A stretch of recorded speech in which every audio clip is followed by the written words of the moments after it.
Hi everyone पिले ये recently आमर हूँ दशम श्रेणी रेजल्ट प्रकाश पाई बुझेगा। तो हूँ बहुत पिला एथरे हूँ कि सब भल कर बहुत पिला हूँ जी एक्सपेक्ट करते है ताठू मार्क कमी जाइए बुझेगा।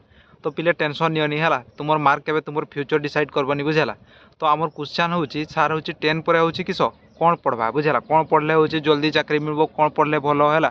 तो देख तुम इंटरेस्ट तो अलग अलग थी है जदि जार हूँ किस माने हूँ लंग टर्म है माने लंग टर्म पढ़ी हूँ जदि जॉब करने इच्छा तेज हूँ तुम्हें हूँ बाछिबार हूँ किस +2 बाछिबार है। आउ जदि हूँ जार जल्दी जॉब पाइते इच्छा से हूँ डिप्लोमा ITI लाइन बाछब बुझेगा कि ना हूँ डिप्लोमा और ITI लाइन रे जल्दी जॉब मिले बुझेगा जल्दी काम मिले जल्दी जॉब मिले बुझेगा।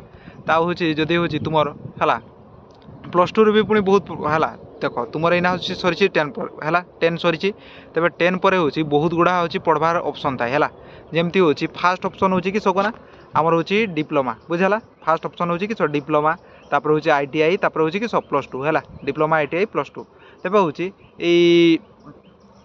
+2 हूँ कि कौन +2 भी पुणी माने 3टा स्ट्रीम नहीं है माने हूँ आर्ट्स है आर्ट्स नहीं पढ़ी पार्ब तापर हूँ कॉमर्स नहीं पढ़ी पार्ब साइंस नहीं पढ़ी पार्ब बुझेगा।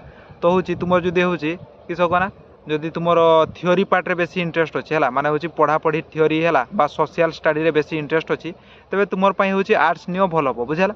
आउ जदि तुम हूँ मैथ फिजिक्स है मैथ साइंस आउ टेक्नोलोजी यही विषय जदि हूँ तुम इंटरेस्ट अच्छी तेज हूँ तुम्हें साइंस नहीं पढ़ बुझेगा। आउ जदि तुम इंटरेस्ट अच्छी हूँ किस आमर बिजनेस अकाउंटेंसी है से इंटरेस्ट अच्छी तेज हूँ किस आमर हूँ पढ़ हूँ कॉमर्स बुझेगा। तेज जान लो किस किस पढ़वार ऑप्शन अच्छी है अच्छे डिप्लोमा ITI हूँ +2 बुझेगा। तो हूँ कहीदेली जी जो प्रकार इंटरेस्ट अच्छो से प्रकार नियो बुझेगा।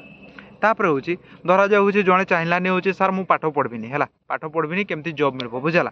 तो सहीटा तुम हूँ किस कौन किसी स्किल डेभलपमेंट कर जमी हूँ कंप्यूटर स्किल है यहाँ भी शिखिपार ग्राफिक डिजाइन भी शिखिपार बुझेगा।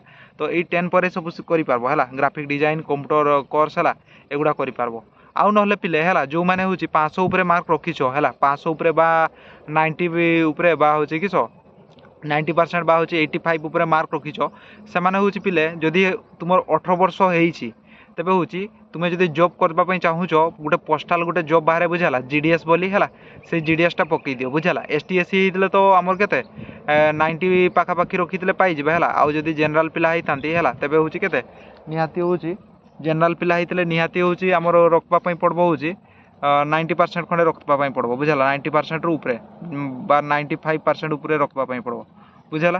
किस कहली जदि हूँ +2 माने 10 पर जल्दी जॉब पाइबापी चाहूच तेज हूँ किस आमर पकई पार्ब GDS है GDS से प्रति वर्ष बाहर बुझेगा इंडिया पोस्ट ऑफिस है दरमा हूँ तार हूँ 12,000 रु स्टार्टिंग है। तो जदि से पकईवाई चाहूच पकईदेव है से मार्क बेसिस एग्जाम हेनी है पूरा सीधा जे बेसी मार्क रखी 10th ही सिलेक्शन हम है जदि हूँ किस ST SC है ST SC होदी केत सिलेक्शन हम कौन आमर सिलेक्शन हो 87 88 रखी भी मिल है से जॉबटा बुझेगा।